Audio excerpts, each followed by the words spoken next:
But welcome everybody. Be sure to hit the like button. Be sure to hit the subscribe button. I remember in middle school when you felt self-conscious if you were the last one to go through puberty. That really went topsy-turvy, didn't it? Sometimes the it's too much explaining yourself and it's too apologetic. Be sure to hit the notifications bell. I actually do believe Israel won't just bomb countless civilians.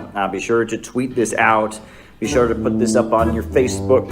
You have to be kind to people. Be kind to the guys in this mess in the first place. Put this up on your Reddit. Chile is a country. Be sure to cut and paste a link to this to go into your favorite Facebook chat group. It's good to see so many normal people in here. Now, spanking isn't just my deep, dark personal secret. It's America's deep, dark secret. I've never seen it explained so simply anywhere. Put this on WhatsApp. Put this on Telegram. Put this on your favorite messenger app. Hello, and welcome to the Untitled Anarchist Seagull channel. I'm your host, an Untitled Anarchist Seagull called Elise. And I have to say, after last night's stream, I just got to thinking, it's like, I actually find Destiny, actually disturbing. There is something deeply unsettling about the callousness of the man.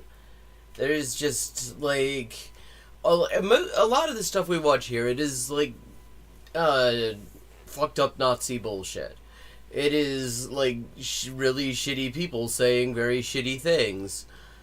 But most of them do not display that sort of level of just sheer callousness about what they're talking about. Often it's quite the other way around. They're, performing outrage and stuff about bullshit that nobody really... that, somebody told them to perform outrage about. Whereas Destiny will literally watch, footage of, kids getting gunned down, and his only thought is, okay, what's the talking point that I use in order to justify this? And there's, absolutely no change to his affect. It's it totally does not affect him. It's it is actually low-key unsettling. Das kommt ja schon mal vor. Okay. Hey, River Rune.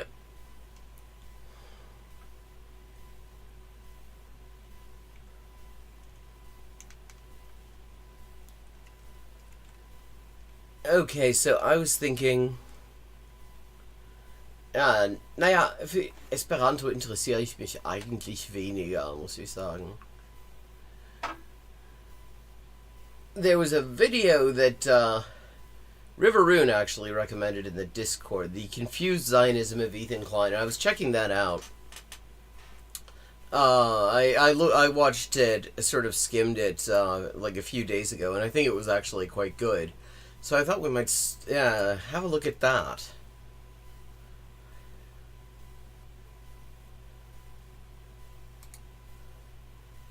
Hang on, have to...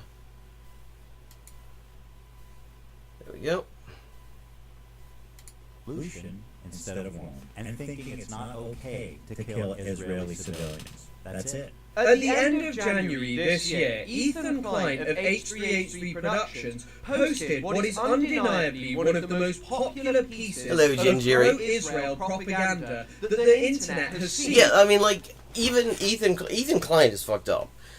But it's there is a certain amount of humanity in the fucked up things he's saying.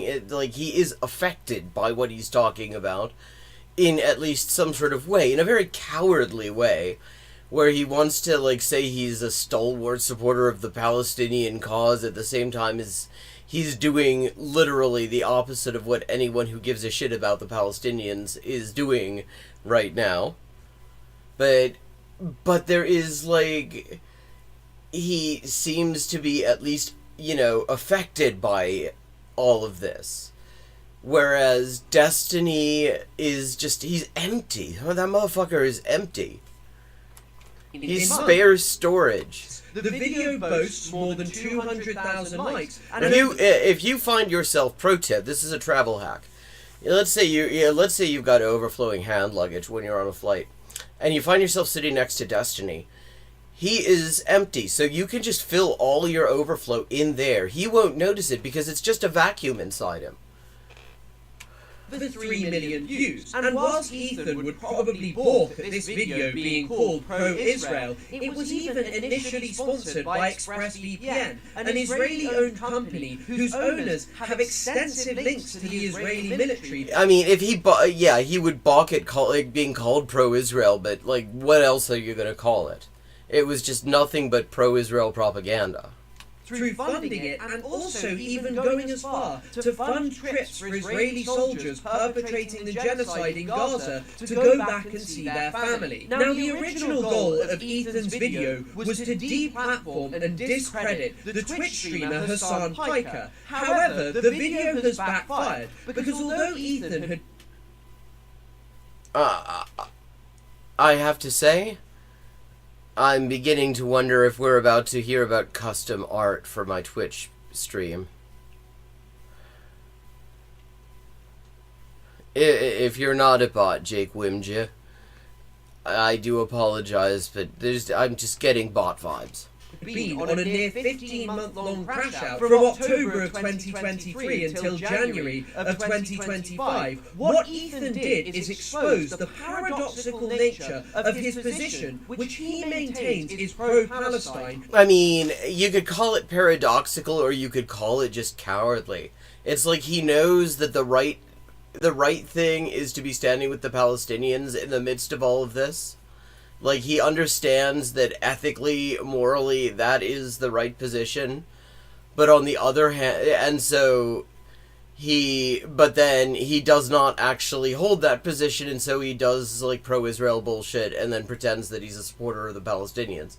I mean, it is paradoxical, but I mean, I think it's just mostly cowardly. To an even larger audience than before. Put simply, you cannot maintain the notion that you are pro-Palestine when you use your YouTube platform of nearly 6 million subscribers to spread the exact same talking points that have been utilised by the Israeli government to justify the extermination of tens of thousands of Palestinian people. Now, I have already... And every time I've gone, like, I've actually watched all this stuff several times, especially after that lawyer letter came out and everything, and it's like, yeah, I mean, the stuff that the lawyer letter actually addresses is a fraction of the things that you can point out in order to argue that he is, in fact, a pro-genocide streamer.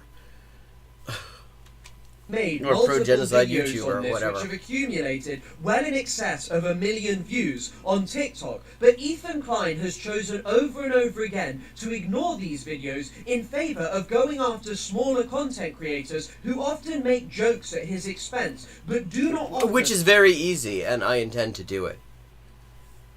Succinct criticisms of his thought. So what I thought I would do is critique Ethan's thought and demonstrate that he is not at all pro-Palestine, because he is nothing more than a Westerner whose thought is dominated by Orientalism, and he therefore simply cannot offer a succinct political understanding of anything to do with the Middle East. Now, the concept of Orientalism was probably... I mean, I'm gonna skip a little bit. I'm gonna skip ahead on this so we can actually, so we get into the details of the thing, because it is a longish video, and I can go on a bit, I know, and I want to actually get into the bits that I actually want to be talking about. Consistently deploys Orientalism to assuage his own feelings and to maintain the notion that he is pro-Palestine, and so he never has to avow the disgusting right-wing talking points that he spreads and the violence that these inflict on Palestinian people.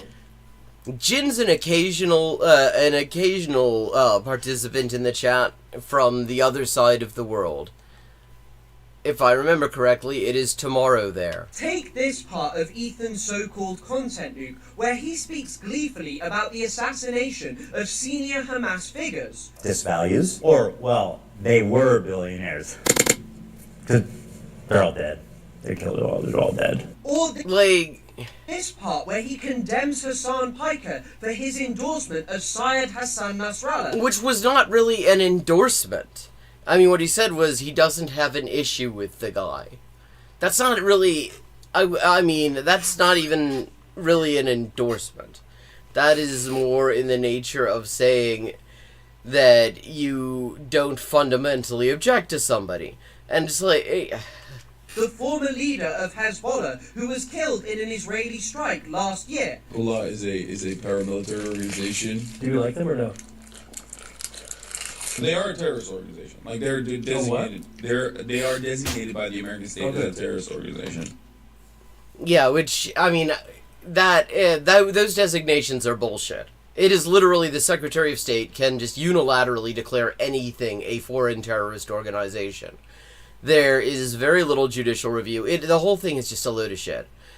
We should absolutely... I mean, one thing we absolutely ought to be doing is challenging, like, the credibility of those designations. In fact, actually, at the moment, Hamas have... If you go in the Discord to the Documents of Interest channel... Hamas have actually filed to get their designation, their proscription in Britain revoked. And they've published all the documents that they and their lawyers have actually filed in that. It's actually very interesting reading. I don't know what chance they have under the current government of that actually happening. I tend to think it's probably slim. But, I mean, the thing is, if you claim to at all give a shit about international law... You have to accept that international law, as the ICJ reminded us just a few months ago, that Palestine, the 1967 territories are illegally occupied, and occupied populations have a right to armed resistance, and it is not really consistent with recognizing that legal right to proscribe the organizations through which they're exercising that right. Okay, thank you for the background. I don't know anything about him. Like, this showed up in my recommendations around the exact same time that you posted it. I mean, he does seem like he knows what he's talking about. Like, his discussion of Orientalism sounded quite good. I do not like them then. Well, like... I like what you like. I don't have an issue with them, let's just say. This is Hezbollah's leader, Hassan Nasrallah. According to Hassan Piker, this man is a brilliant freedom fighter. But before we get into I mean, see, there's a citation kind of needed there, because all you got him saying was, I don't have an issue with them. Let's see how he feels about Jewish people. Here are some choice quotes from Hezbollah's leader, Hassan Nasrallah. Now, at the one of the things I appreciate about this video, at the time, and this is one of the weaknesses of doing this, doing this on the fly, watching these things and reacting in real time, is my sense of it was that the quotes that Ethan brings up sounded wrong. They sounded like bullshit. Because I've listened to some speeches by Nasrallah. I'm somewhat familiar with his style. I've listened to them in translation because my Arabic is not that good. And they just did not fit with the overall, very deliberate kind of style. They sounded way too petulant for him, was my impression. Hello, Badger. According to Shaul Shai, Hassan Nasrallah said in a speech delivered in Beirut, what do the Jews want? They want security and money. Throughout history, the Jews have been Allah's most cowardly and avaricious creatures. If you look all over the world, you will find no one more miserly or greedy than they are. No. Also, it's pronounced miserly. But first, I was just going to let this section of the content nuke play because it seemingly shows anti-Semitic statements by the leader of Hezbollah. But a quick look into this shows that much like the rest of Ethan's video, the sourcing is just absolutely terrible. Yeah, I mean, I did go through the Wikipedia page and pointed out the sources, and it's like pro-Israel group, literally the Israeli government and stuff like that. But what he did, what I really appreciate, is he found a Mondo Weiss article, which when I was looking at it, I remembered reading it at the time, but that pointed out that these quotes, the at least some of them, they're just fabricated. He has gone on Wikipedia and repeated unequivocally what is put on there without bothering to check the veracity of anything. So let's quickly go through them. The first quote comes from the book of an Israeli official, Shul Shai, the former head of the IOF's military history department, a lifelong Israeli soldier. So it may be that this man made up his claims. Yeah, I mean, that I would not be going for that. Especially the thing about Nasrallah is Hezbollah have their own television station. I mean, and there's a whole television network that also definitely covers, like, his speeches. If he said something in a public speech, in, public remarks, there would be footage of it, there would be there would be audio of it. We would not be left to hear about it from fucking Israeli military people. Especially since the articles he cites in his book are almost impossible to find now. And we all know that Israel, its government, and senior officials don't necessarily love telling the truth. They do kind of have an ambivalent relationship with facts. Not actually from Nasrallah. The source that Wikipedia cites is noted to be incorrect. In this 2012 article, it is not a quote from Nasrallah. The third quote is perhaps the most outrageous of all of them cited by Ethan, because it is noted on the Wikipedia page that this is likely a lie. Yeah, I mean, not only is it likely a lie, and that's noted, but see, one of the really pernicious aspects of this quote is that it suggests that Hezbollah has some interest in actually doing things outside of Lebanon, and Palestine. And there's basically no evidence of that. They've been accused of some things, but they generally, the things they actually do, they claim them. In fact, they even claim them when actually they were things that they did by accident, and, they had, and it looks bad for them. So, yeah. So anything like this, I mean, they try to do this with Hamas as well, and try to act like they're going to go and, attack people over. The reality is, no, I mean, the verifiable information we have is that neither of these organizations have been active outside of Lebanon and Palestine, in the case of Hezbollah, and Syria, of course, certainly, and Palestine in the case of Hamas.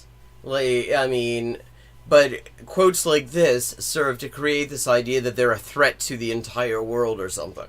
It literally notes that Charles Glass says that this was fake, and the managing editor of the newspaper that it was first published in said he had no faith in Wait, Mary Kostakidis is being taken to court just for reporting on Nasrallah? How does that even work?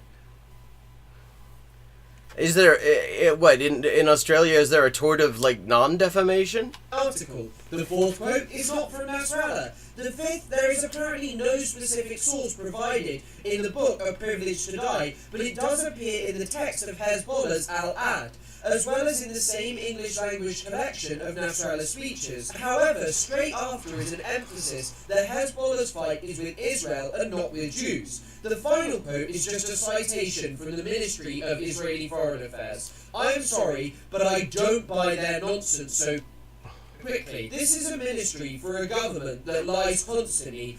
Yeah, I mean, if only the Israeli MFA, again, we have to remember this guy's a public figure, and he has, he was the leader of the largest mass political party in Lebanon. There are lots of cameras on him when he's making a public appearance. If he said something in a public speech, there would be footage of it. I mean, just this week, senior military officials in Israel felt comfortable lying about an overt war crime. They claim that Palestinian... Well, I mean, that isn't limited to just this past week, of course. They've been lying about overt war crimes all along. Paramedics who were executed whilst driving their ambulances didn't have their lights on, were acting suspiciously. Well, the IDF did not randomly attack an ambulance. Yeah, I mean, that much is true. It wasn't random. They specifically target ambulances. On last Sunday, several uncoordinated vehicles were identified advancing suspiciously toward IDF troops without headlights. Which is already, I mean, one thing, if you follow the resistance videos, you basically never see them carrying out operations where they advance in vehicles. That's just not what they do. So, that's just bullshit. Not only that, they have been largely inactive since Israel sort of resumed full-on genocide because they haven't had any targets. The IDF has stayed far away, specifically so that they can't be targeted. I mean, there was like Saraya al-Quds had one IED strike on a Merkava tank last week, but that was it. Because they don't have any targets. Or emergency signals. And now there is literal video evidence showing the exact opposite. Israel will say and do anything because they rely on morons like Ethan believing absolutely anything because it fits with their narrative that the other are barbarous and evil monsters who commit crimes constantly. But then consider Ethan's reaction to this clip of his wife. Just the other day, Bibi fired a really good guy that a lot of people are pissed about. Yeah, exactly. The lights were absolutely on. Their sirens, their emergency signals were on, and also, this was not the first day in all fucking creation. Israel's been attacking Palestinian ambulances on bullshit pretexts for decades. I mean, the one true thing that Gideon Sa'ar said there was that Israel did not randomly attack an ambulance. They absolutely didn't. They targeted that fucking ambulance.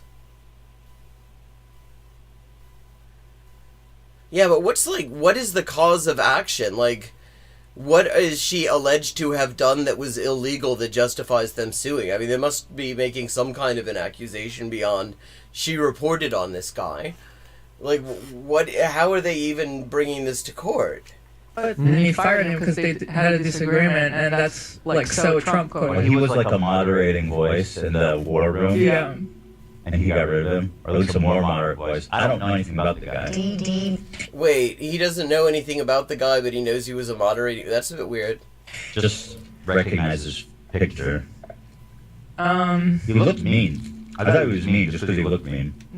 I mean, I think you could probably say that because this is a guy who said we're cutting off all humanitarian supplies to Gaza because they are subhumans. I mean, that's a kind of a mean thing to do. No.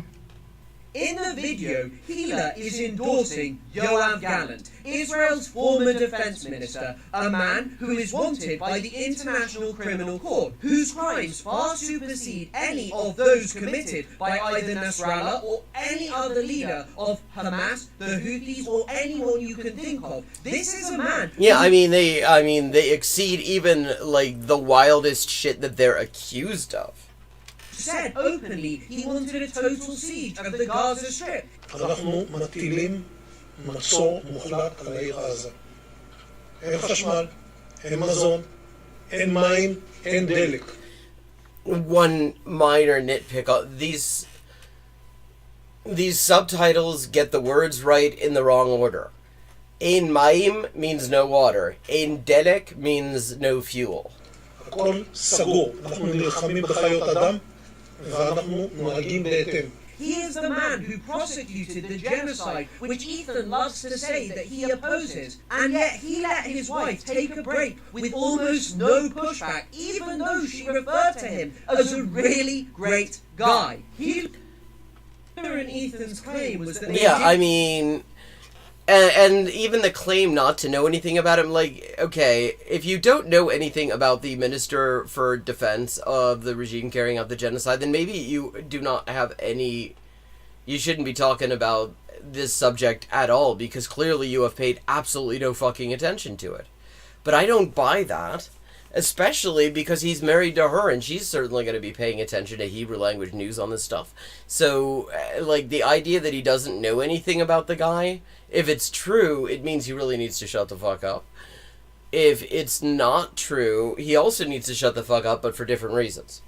Didn't really know who Yoav Gallant was or what he was like, even though that clip of Yoav Gallant claiming that Israel was going to institute a total siege was noted by South Africa at the International Court of Justice and was a very popular clip for noting Israel's genocidal intent in Gaza. Yeah. And so what I think that this is indicative of is either one of two things, which is that Ethan and Gila don't know anything about Israel-Palestine colonization and the wider Middle East North Africa region, which is undeniably true. Well, I don't know. It is not... I wouldn't say it's undeniably true. I mean, I think that actually, on a certain level, it is convenient not to know certain things. Because if he were actually, it would actually suits him not to know, because his position, he has this bullshit, cowardly position where he claims to be a big supporter of the Palestinian cause. Well, I mean, if he's a big supporter of the Palestinian cause and he knows anything about Gallant, you would expect him to, point out that the man is one of the worst criminals of our era. So he has to go, no, I don't really know anything about him. Or that Gila could not take the backlash when they avowed their actual views, which I think is the more likely of the two, because the idea that they just didn't know who Yoav Gallant was, one of the most senior figures in Israel's military, is fundamentally ridiculous. And so this would mean that Gila endorsed a man... God, that's gotta be really a pain in the ass to have to hold that microphone the whole time. Is it like, does he not have a mic stand?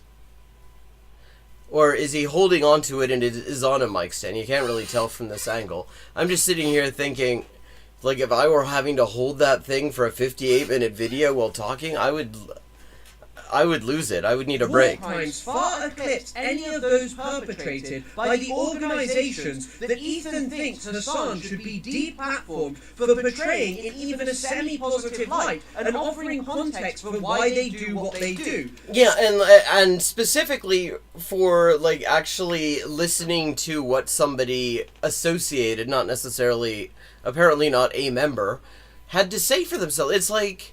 This is just basic journalistic ethics. You should absolutely want to know what the other side is saying, and not just platform Israel and the U.S. on this.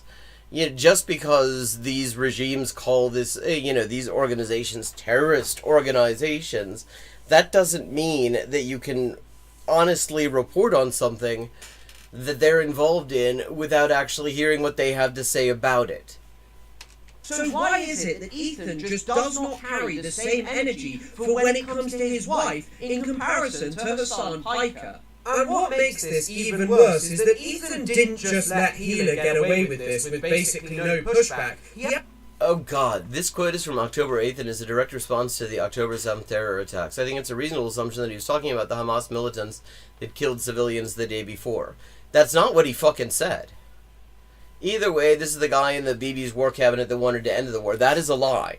That is simply not true. That is not what he was fired over. What he was fired over was actually the pettiest bullshit ever.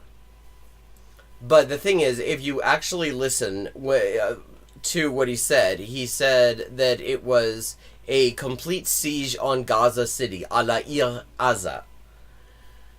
So he isn't just talking about, like, Qassam Brigade soldiers. He's talking about the entire population. And the thing is, the dispute between Netanyahu and Gallant, who for like a year had not even been able to be in the same room with each other. They hate each other.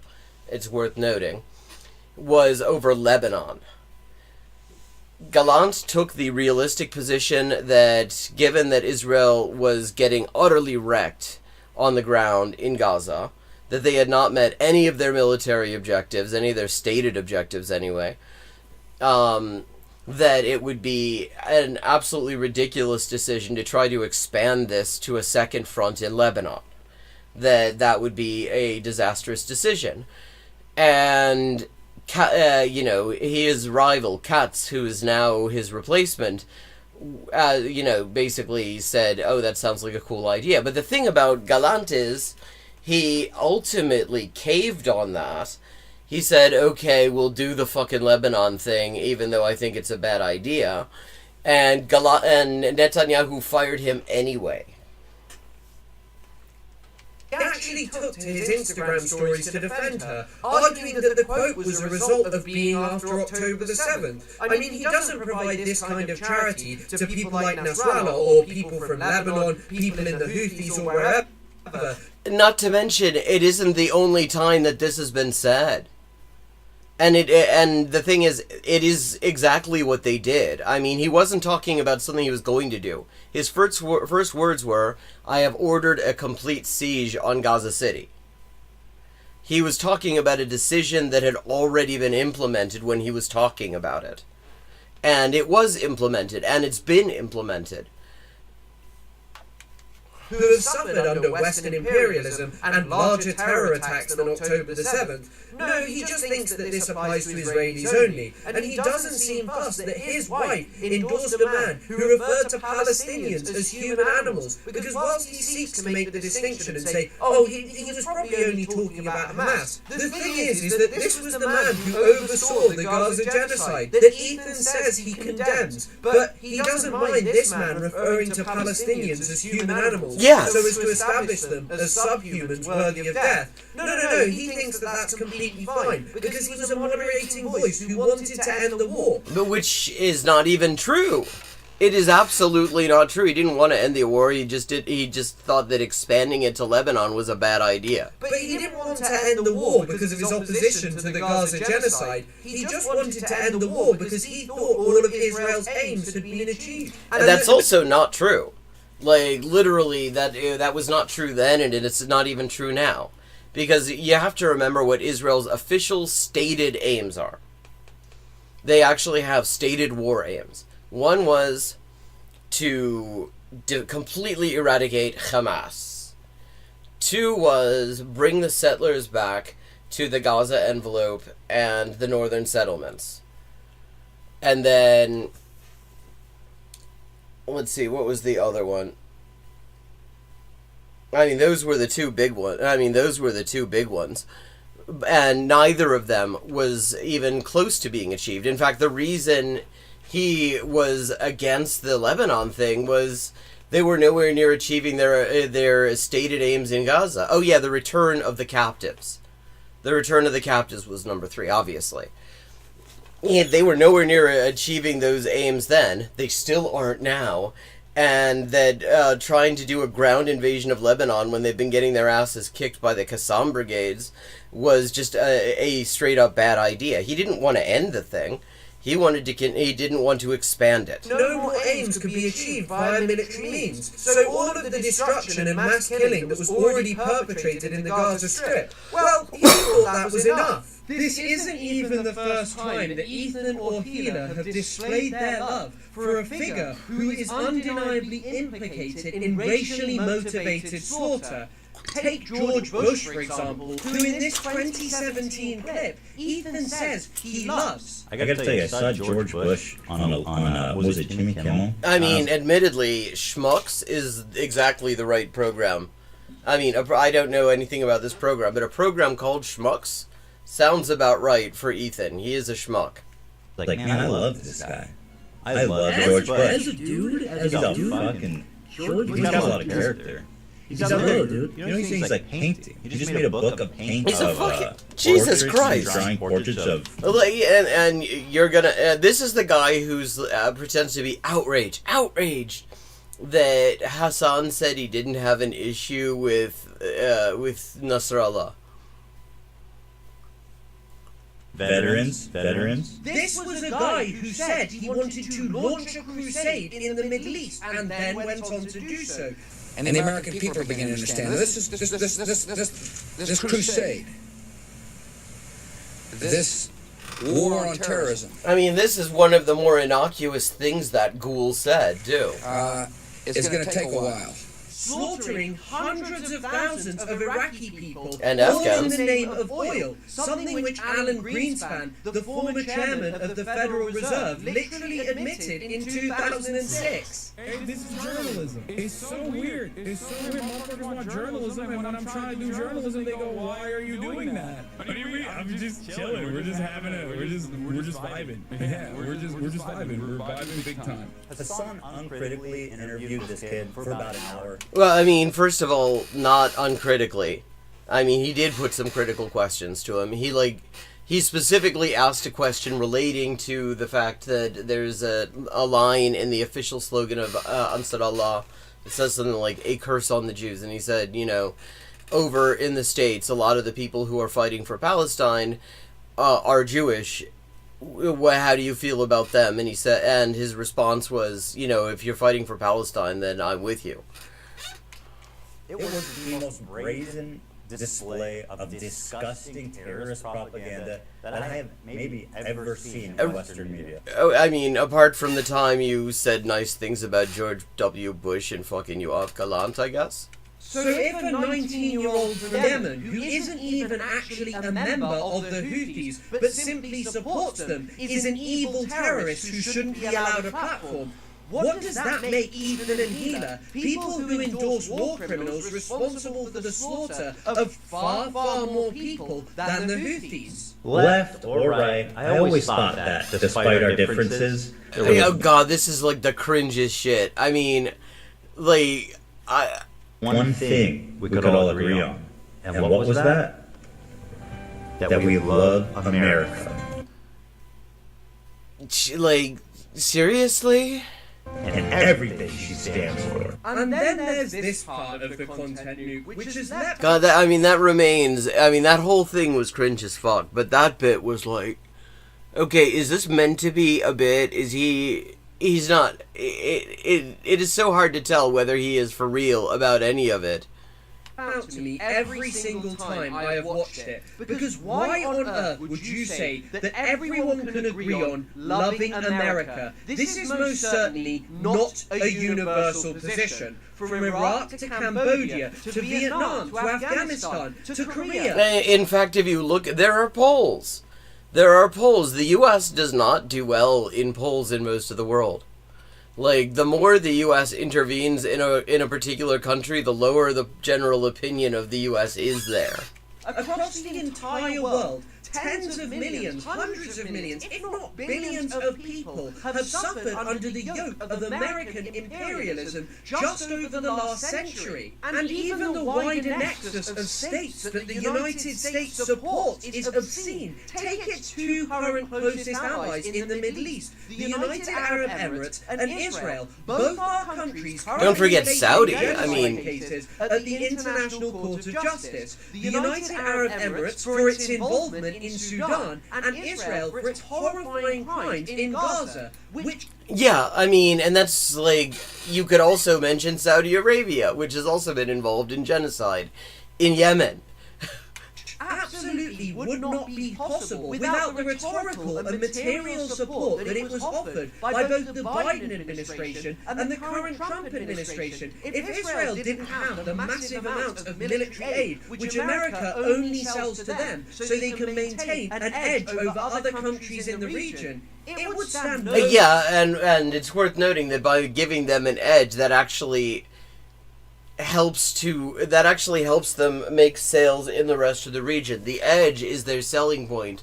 Against countries like Iran. And so to sit there and say, oh, I love America and we all agree on this, whilst America is responsible for the genocide that he claims to simultaneously condemn, is fundamental. Without ever saying that it's genocide either. I like literally have never heard him say it. Mentally ridiculous. And it really does show you that Ethan just does not like anything which is anti-Western. Any group who is anti-West are differently evil. They are monstrous savages whose ideology has no explanation, who are fueled by anti-Semitic hatred in most cases. But when it comes to the obscene violence of the United States, oh well, you know, it's just politics and we all love it, really. I do not think the Orientalism which dominates Ethan Klein's thought could be any more clear. He sees a 19-year-old from Yemen, Rashid al-Haddad, as a monstrous, violent savage who is an anti-Semitic beast, which... Well, yeah, I mean, to the extent that we're not even supposed to hear him out, I mean, I think it's good that we heard him out. I think it's good that we actually can hear what lots of people say. That doesn't even necessarily... Not even necessarily people who are doing things that I'm actually a fan of doing. Because the thing is, you actually... In order to understand something, to understand what's going on, you do have to fucking hear what those involved are saying.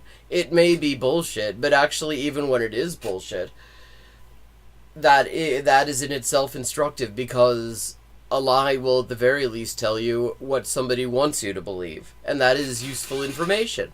Like, the idea that we should simply not hear people that the US has decided should not be alive is just fucked.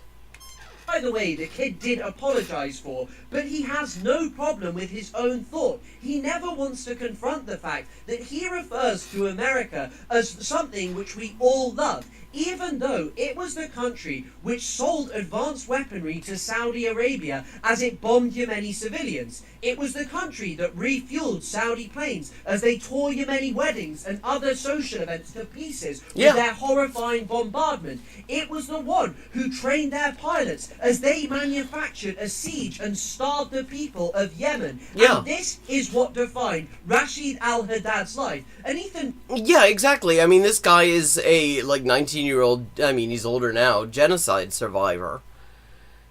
And these are the conclusions he's drawn from that experience. And of course, given that the US was behind that genocide, still is, of course he's going to come away not being a fan of the US. It would be shocking if it came out the other way. Couldn't have some sympathy and say, you know what, this is what motivates this guy. This is why many Yemenis don't actually like the West. But instead of doing that, Ethan would rather sit there and essentialize them and try and portray this as it is some kind of innate anti-Semitism.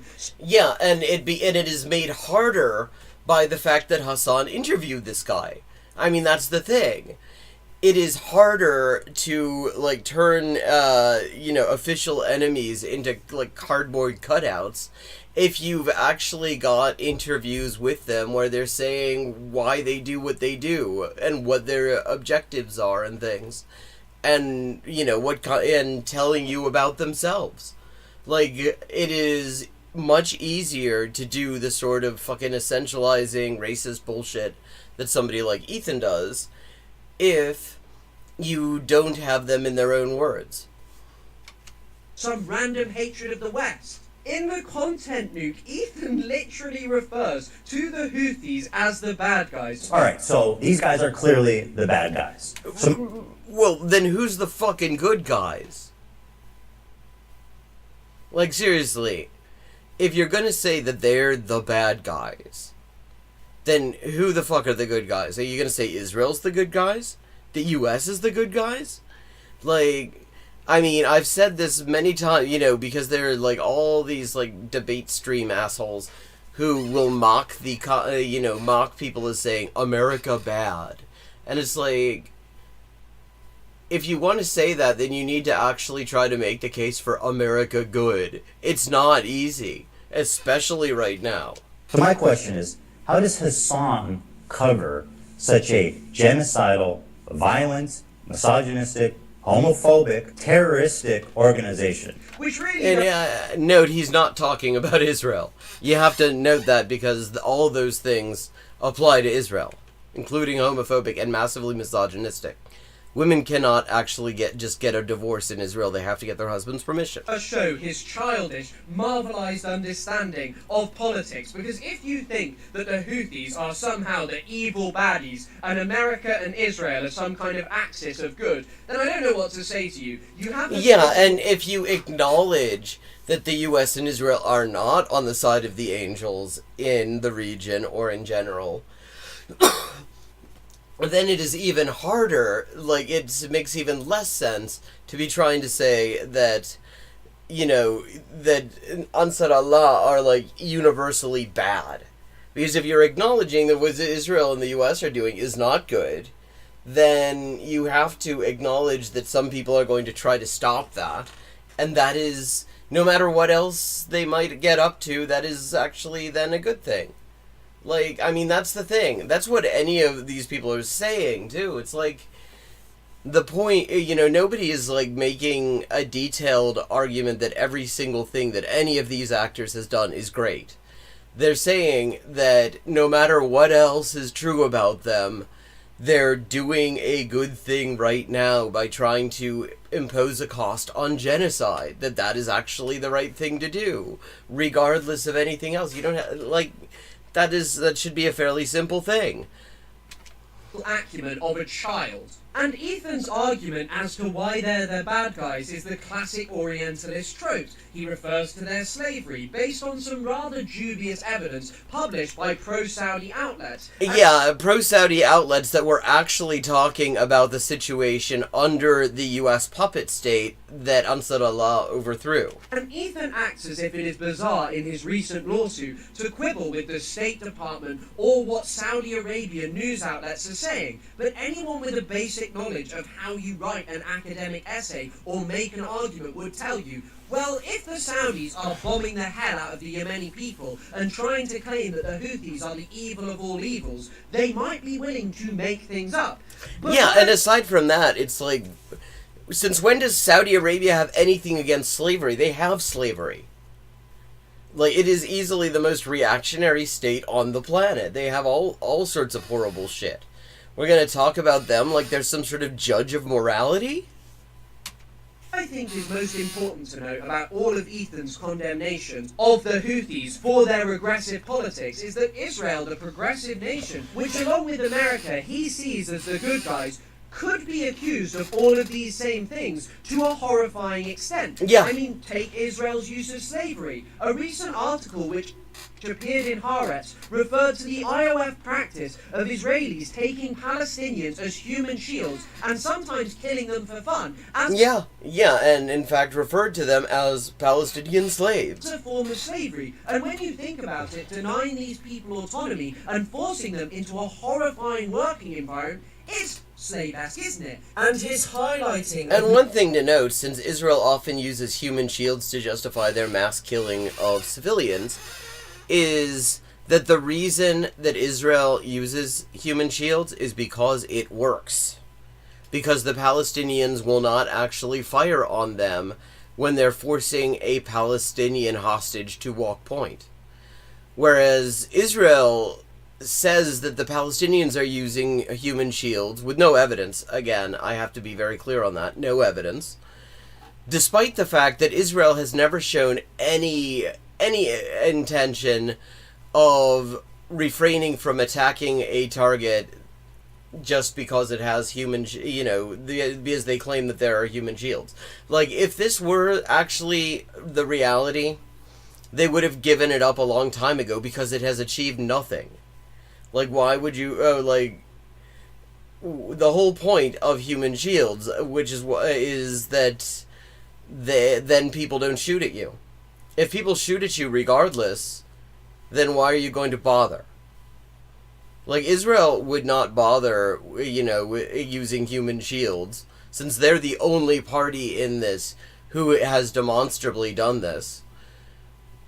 If it did not stop the resistance shooting at them, they would stop doing it, because why are you going to bother?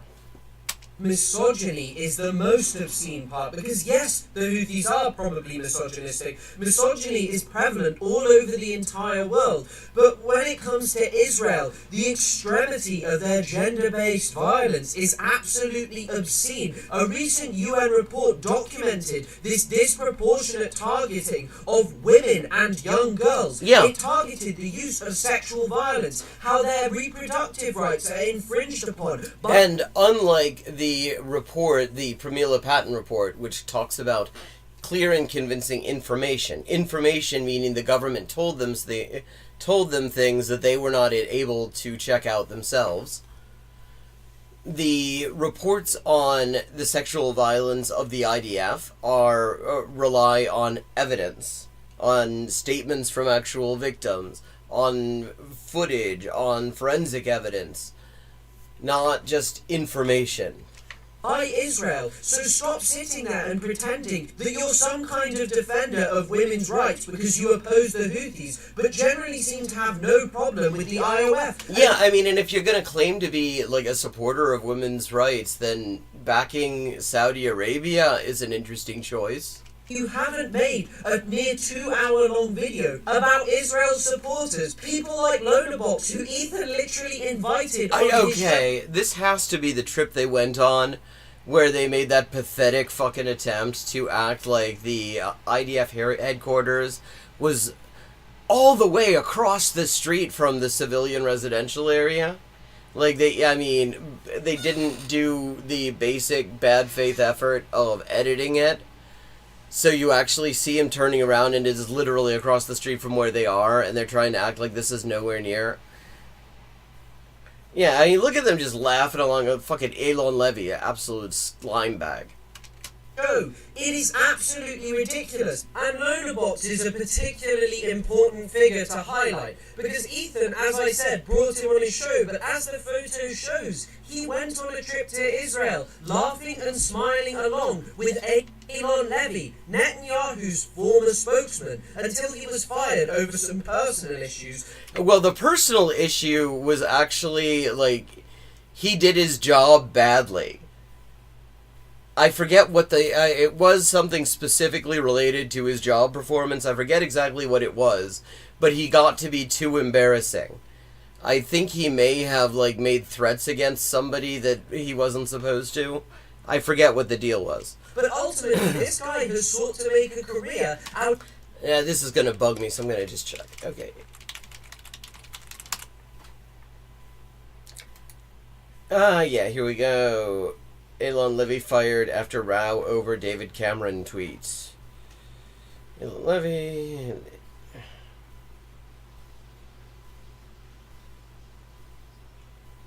Yeah, Levy was on thin ice with his bosses in the Prime Minister's office for several incidents, including auditioning for Israel's version of Dancing with the Stars, Jesus Christ, as well as tweeting a video that later turned out to be fake. Well, I mean, if they were going to fire every single spokesperson who tweeted out a video that turned out to be fake, they would have like 100% turnover. A government source told Channel 12, that's Israel's Channel 12, that a Twitter incident earlier this month was the straw that broke the camel's back, referring to a spat between Levy and British Foreign Secretary David Cameron. Earlier this month, Cameron posted a message urging the Israeli government to increase aid shipments into the Gaza Strip. Replying to the former Prime Minister, Levy, in a now-deleted tweet, said, "I hope you're also aware that there are no limits on the entry of food, water, medicine, or shelter equipment into Gaza, and in fact the crossings have excess capacity. Test us, send another 100 trucks a day to Kerem Shalom, and we'll get them in." Like, oh, no wonder he got sacked. I didn't remember that. Because if somebody took him up on that, it would look really, really bad. Because either Israel would have to, in order to avoid looking bad... looking bad to David Cameron, a scumbag in his own right, like literally a pig fucker. They would have to let this stuff in, or they would leave it in a situation where, you know, Britain sends another 100 trucks a day to Kerem Shalom, Kerem Abu Salem, and they don't get in, and then he's a liar. So Israel would have basically had to allow 100 more trucks a day in order to avoid making a liar of him. No wonder. No wonder. There, I'm just dropping the link in chat.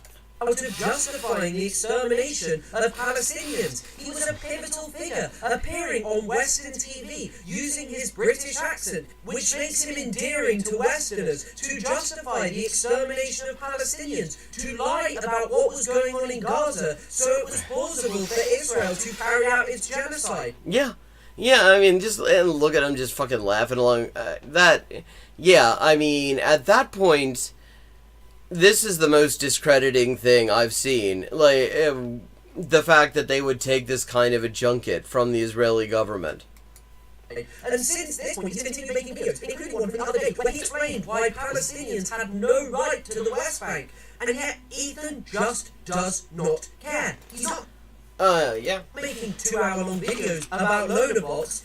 He's making 2-hour-long videos about Hassan. Yeah, like, imagine if Hassan had actually accepted a PR junket from, Malik al-Houthi, the leader of Ansar Allah. That would actually have been very interesting content, I'll have to say. But that is, like, the closest thing to an equivalent on the other side that you could possibly do. And here we have Loserbox and Steve the Destiny doing it, and Ethan seems to be okay with that. He spoke to a 19-year-old. Hassan didn't spend time with the former spokesman of Benjamin Netanyahu, a man accused of leading a state perpetrating genocide. How can you reconcile the idea that you are pro-Palestine when you welcome loaderbots onto your show and don't care about... Oh, God. Yeah, Yosef Haddad too, for fuck's sake. This, yet spend your time crying about Hassan interviewing a 19-year-old. It is a choice to make a video like this which sought to deplatform one of the biggest pro-Palestinian voices on Twitch. It is a choice to engage in smears of the pro-Palestinian movement and to seek to exoticize any form of resistance against I see what he's doing there. And I guess there's an aspect of exoticizing. But I would say it's more demonizing, actually, more than anything. Of Israel. You do not refer to Israel as the bad guys. You do not condemn people who openly support Israel, even though it engages in these excesses. Take homophobia. You have Israel's Minister of Finance. Yeah, who's described himself as a fascist homophobe. Who said that he was a proud homophobe. He's in control of the economy. In control of the Israeli police is Itamar Ben-Gvir, a man who is also homophobic and once kicked a transgender person and organised a rally in Jerusalem where they paraded around farm animals to mock pride parades. And you sit there and... Yeah, wow. I have to say, on a certain level, it's like... I'm glad that they're making it so easy to refute all the pinkwashing. Oh, the Houthis, they're homophobic, they're this, they're that. It is just pinkwashing, Ethan. You are seeking to create a barbarous other who is unlike the Westerner, who does not share our values, and therefore they are the bad guys, and anyone who might seek to offer them any form of context is someone who supports evil, terroristic, genocidal entities. But your own wife... Donkeys make some really, really piercing noises. You endorse Gallant. Oh, she's your wife, it's understandable. October the 7th, it just happened. Yeah, the thing is, you really cannot... It is a very interesting choice to be making to try to claim to be a supporter of the Palestinian cause at this time and make all these fucking excuses for the people who are murdering Palestinians. And then you think about the West allies, the people who oppose the Houthis, the good guys, according to Ethan Klein, the nexus of pro-Western states. You have Saudi Arabia, most of the Gulf countries. Yeah, fortunately there's no misogyny in Saudi Arabia. Use the kafala system, something which is equivalent to modern slavery. They invite foreign workers over under promises that they're going to find new and great lives in Saudi Arabia. Then they take their passports and effectively offer them no rights. And many people have referred to this as modern slavery. Yeah. So why is it the nexus of pro-Western states? Which is another reason you should kind of maybe take Saudi Arabia's accusations of somebody else of engaging in slavery with a grain of salt, I think. Because clearly Saudi Arabia doesn't object to slavery. Are the good guys in Ethan's political understanding. Because whilst Ethan might say, well, I'll condemn Israel, I'll condemn Saudi Arabia, this is what America and Israel have helped to set up and maintain in the Middle East for decades now. They want dictatorial regimes like those of Saudi Arabia, the United Arab Emirates, because these keep people quiet. You know, they will perhaps... I mean, and the UAE is just a fucking playground for billionaires as well. With Israel, allow it to carry out its ethnic cleansing in the West Bank, the Gaza Strip, destroy any hopes of a Palestinian state, whilst they fight behind the idea of a two-state solution. Any time that these things are perpetrated by an ally of the West, it doesn't matter. Okay, I think we're gonna move over to something else rather than watching the whole thing. It's good video, definitely worth checking out in full. See what else we've got. Because we've got a half hour to go, roughly. We've got Michael Krapaport, zero sympathy for Mr. and Mrs. Mahmoud Khalil.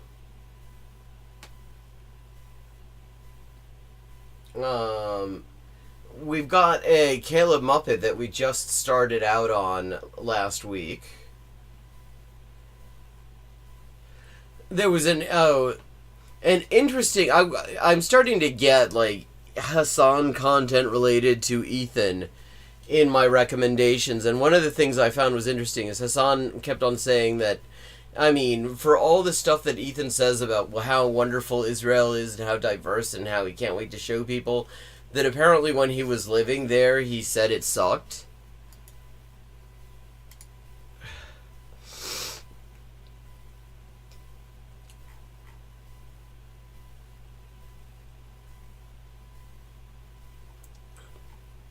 I think we might do some Caleb.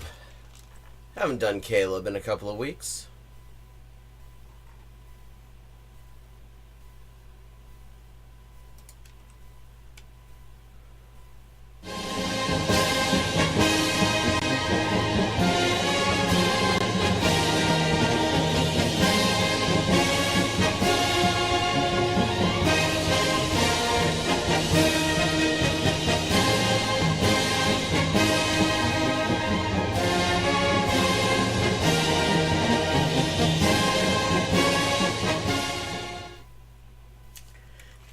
Okay. Here we go. The show must go on. 400 people in Chicago, July 12th, 2025. It's going to be absolutely awesome. It's going to be... I don't even think it will be relatively awesome.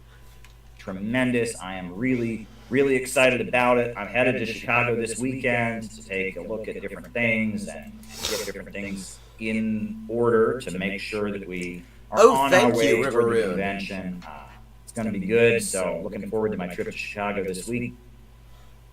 Feel free to let him know we were watching this video of his. I thought it was really good. Again, looking forward to my trip to LA coming up. But join us. If there's one event you come to in this year, make it July 12th, 2025. Yeah, if that's the one event you go to in an entire year, I don't know.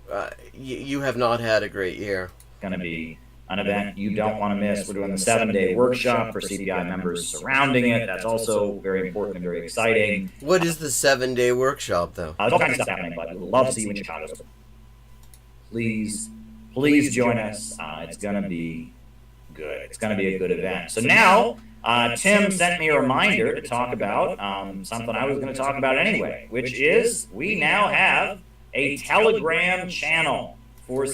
Oh, God. I mean, honestly, for keeping an eye on them, it's probably not a bad idea. We have a CPI Telegram channel. So if you're on the Telegram app, I would encourage you to go and immediately subscribe to Immediately? Join our Telegram channel. It's new. We just launched it today. Tim Timoshenko took it on, made it his project. He's doing a tremendous job with it. I know Gavin is also involved. He's also very, very tremendous. And so, yeah, we have this very, very, very... And he's still, I mean, he wants to defeat the deep state, but he still can't defeat his camera's autofocus. Look at this. Cool Telegram channel that we are building for the Center for Political Innovation. So go subscribe or join, I think it's join our Telegram channel. Join the Telegram channel. Go and join it today. Just a way to stay in touch with everything that we are doing. So yeah, that's also happening. Good times. You know, so those are some big announcements that we've got going on. I have another thing that's going on. I'll probably talk about later in the broadcast. But quick reminder: the way we do things on this channel. God, he just talks like a fucking junior high vice principal. You can send questions via Rumble Rant, or you can Cash App me. Caleb Moppin. So if you want him to answer a question, you have to pay him. On Cash App, or you can send. Like I can't imagine. Can you like send him cash to shut up? And the way that these streams go is I give opening remarks. I will say, I mean, like, if people want to, like, send me money and ask questions, they can do that. They can just ask the questions and not send the money, and I will probably get to them anyway. But, I mean, I do not have any fundamental objection to getting paid. Then from there we do the roll call. Then from there I answer your questions. And that's the way we do things. That's the way it happens. So send me some good questions. That's the way already. I like it. YouTube, people are watching. If you're on Facebook, I can't see your questions on Facebook, so you got to get on the Rumble or you got to get on YouTube, or you can Cash App me, I guess. It's something that people with very, very fair skin, people that are Irish, not only red-haired people, but people from Eastern Europe, some folks, Norwegian folks. What did we just get onto now? I missed something. Ka-choo! Very, very thing. Is red hair you don't. Red hair like crazy. From my hands, I woke up this morning with bright red hands from the sun. I am a redhead, and we burn like crazy. We redheaded people. Where was he sleeping? Like crazy. There are certain things that red-haired people do. That if you are red-haired, you know about it. If you're not red-haired, you don't. For example, we sunburn very, very easily. Wow. I'm so glad that we're getting to hear about this. Yeah, he apparently somehow sleeps in a way that he sunburned his hands. Certain places like the back of our necks, our faces, our hands, you get sunburned. Another thing that red-haired people often do is sunlight makes us sneeze, right? If you're in a dark area, you're a red-haired person with very, very fair skin. He's a vampire is what he's telling us. And you go out into the sunlight, ka-choo, ka-choo.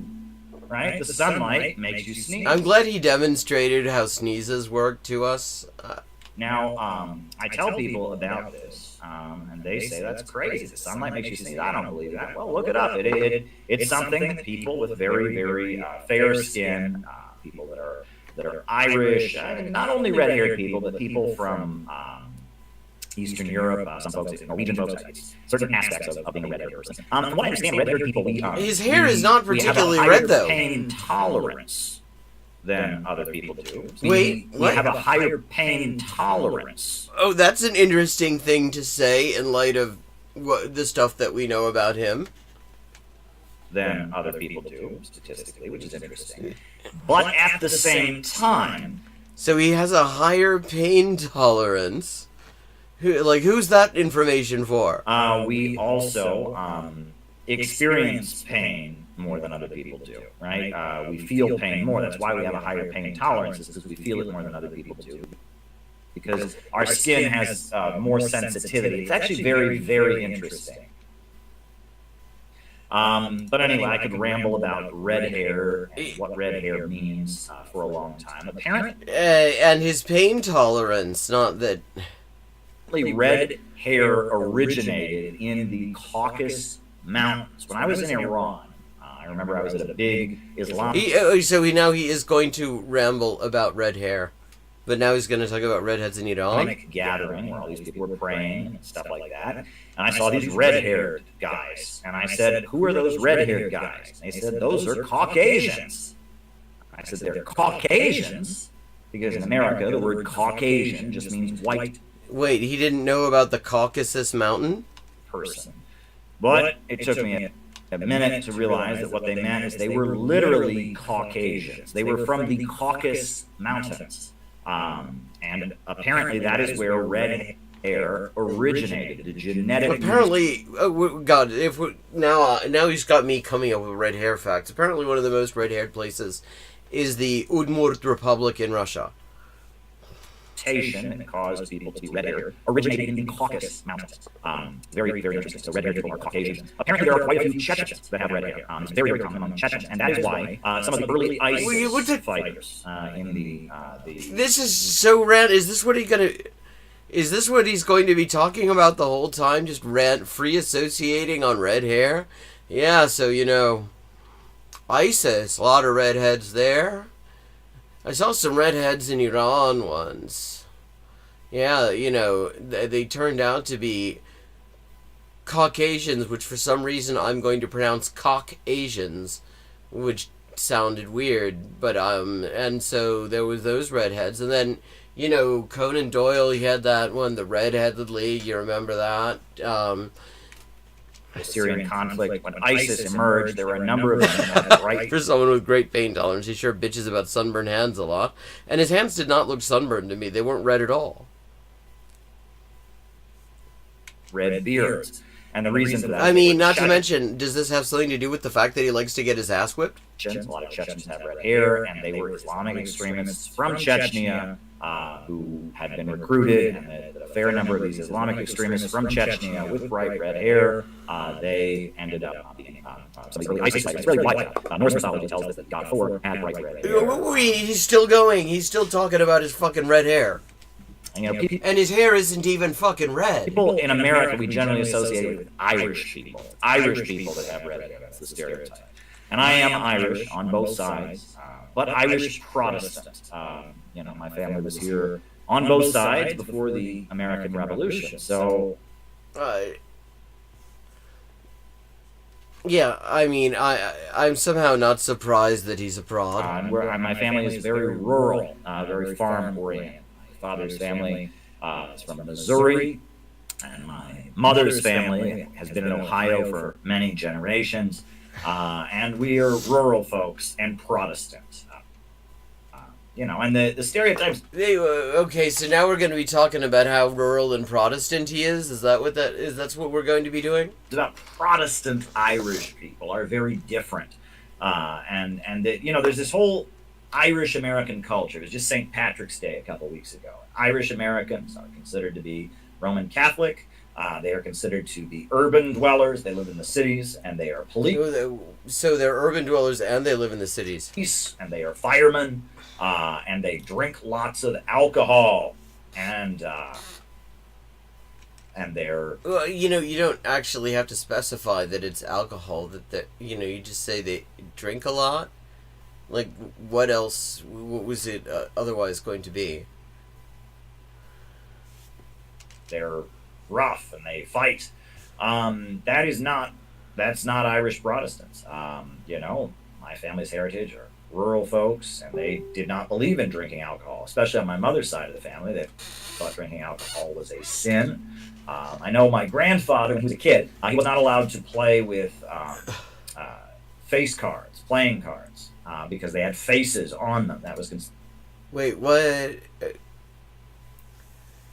Now I understand. So the idea is that if you want him to stop blathering on about just random bullshit that nobody cares about, you have to pay him money.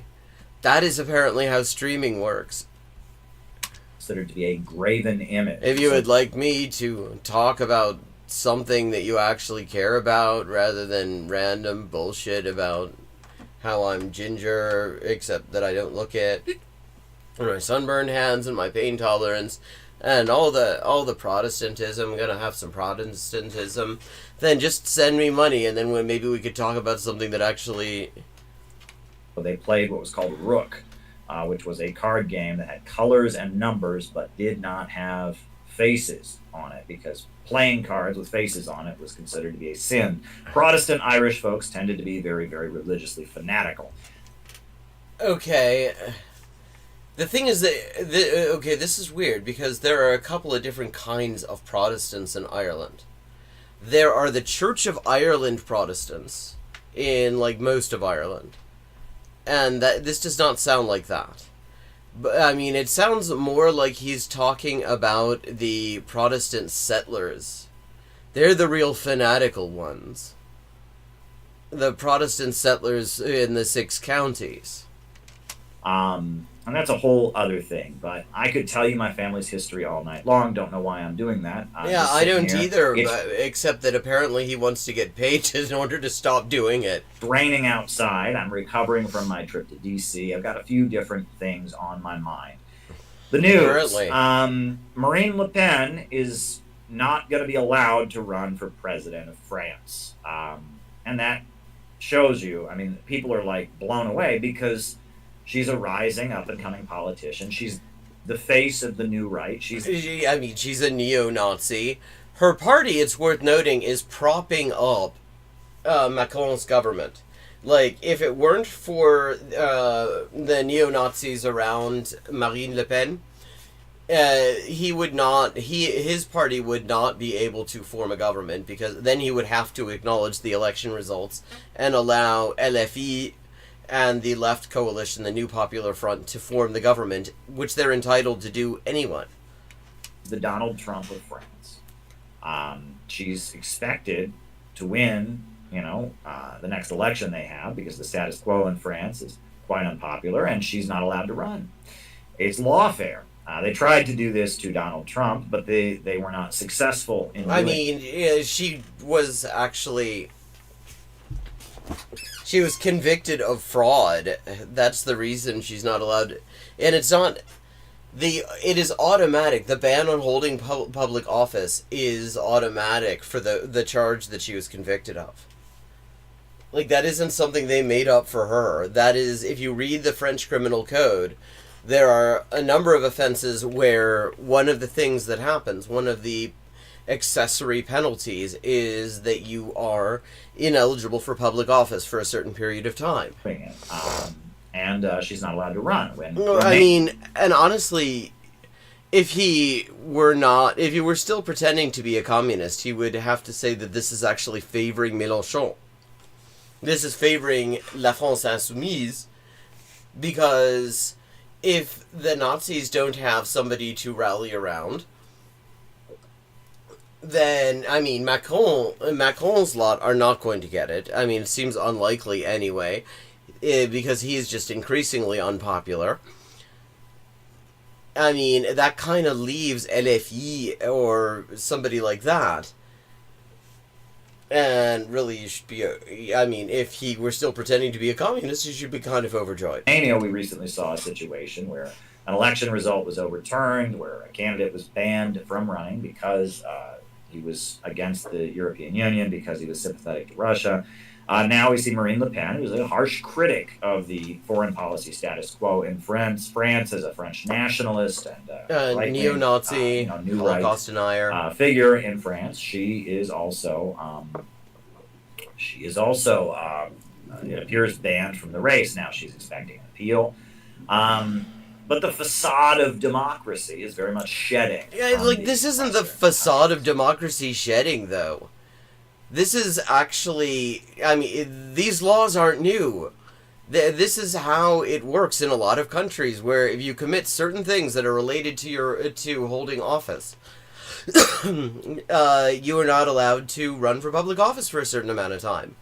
And it is really just on brand that he should be freaked out about a neo-Nazi not being able to run for office. The Western countries are appearing to be less democratic. Let's note also that the French neo-Nazis are very pro-Israel. Every day. And, I see this, and it's one of those SMH shaking my head moments. That said, if you're someone like me, you realize that it's never really been that democratic to begin with. Democracy serves the rich. We have a mainstream media, and that mainstream media is... Wow, I mean, it must be really, really sunny out there because he keeps touching his nose. Private property, and it treats some people as legitimate candidates and some people as not legitimate candidates. Yeah, and that mainstream media actually was a major factor in rehabilitating the and they used to be the Front National, the Rassemblement National, but they're just Nazis.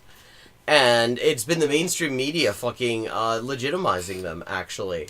And that presidential candidates have to raise lots of money, and they have to get public support, and that there is a political establishment in the United States. And the only people who are able to be candidates are people that are part of that political establishment to some degree or other. And there are different factions within our elite. There are different divisions within the ruling class. Go back to talking about the red hair. That was actually more exciting than this. Often those divisions, though, are not manifested in the form of the two parties. Often the two parties agree on pretty much everything, and often the differences between the two parties transcend party lines. So it's a very... That's not how differences work. If it transcends party lines, then it's not a difference. The differences are the thing between the parties are the things that will break down along party lines. That's how differences between things work. Complex situation, but overall, there is a money elite that is tied in with the government that runs the United States, and that's the reality of the situation. And what does democracy really mean? People think democracy means having elections. That is not the case. Democracy just means the rule of the people.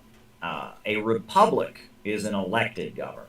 So if you're talking about having elections, that would mean you have a republic, right? I mean, you can have a republic that does not have them, though, actually. When the ancient Greek city-state of Athens began having an elected government. In fact, I mean, you go back to ancient Rome, and res publica, the public thing, just meant, like, the state. Republic, during the time period in Rome, before they adopted a hereditary monarch as their emperor, they were the Roman Republic, and we pledge allegiance to the Republic for which it stands. We are an elected that's a jump. Government. An elected government is a republic. Democracy just means the rule of the people. Yeah, you said that. And sometimes the people don't have red hair, but when they do have red hair, the people, when they're ruling, they sneeze if the sun's out. And I've many times, and the way we talk about these things, there's a nuanced and complex way of talking about these things. I wish these things were simple and we could just throw a slogan out there. We could just say democracy serves the rich and all that. But that doesn't answer the question. I mean, if it serves the rich, is it democracy, though? One of the best conversations I ever had was in a country that is also a republic. It's an Islamic republic. And that was the Islamic Republic of Iran. Wow. I love how he let us gasp for a second there. And in Iran, they have elections. They have political parties.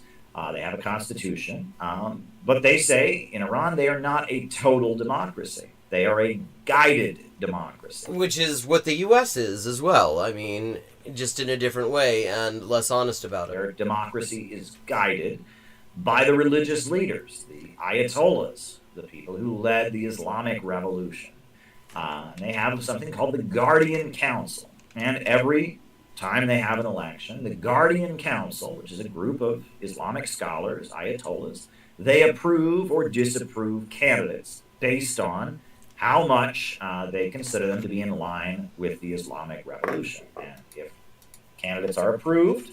And I'm noticing the time, and it is time for us to wrap up. I was looking to hear all sorts of more interesting ginger facts from Caleb, and I'm sure that you were too. But we've got to wrap it up for this week. Thank you to everyone who joined. I hope you enjoyed the stream. And I will be back on Friday at 11:30 p.m. U.S. Eastern Time. I look forward to seeing you then.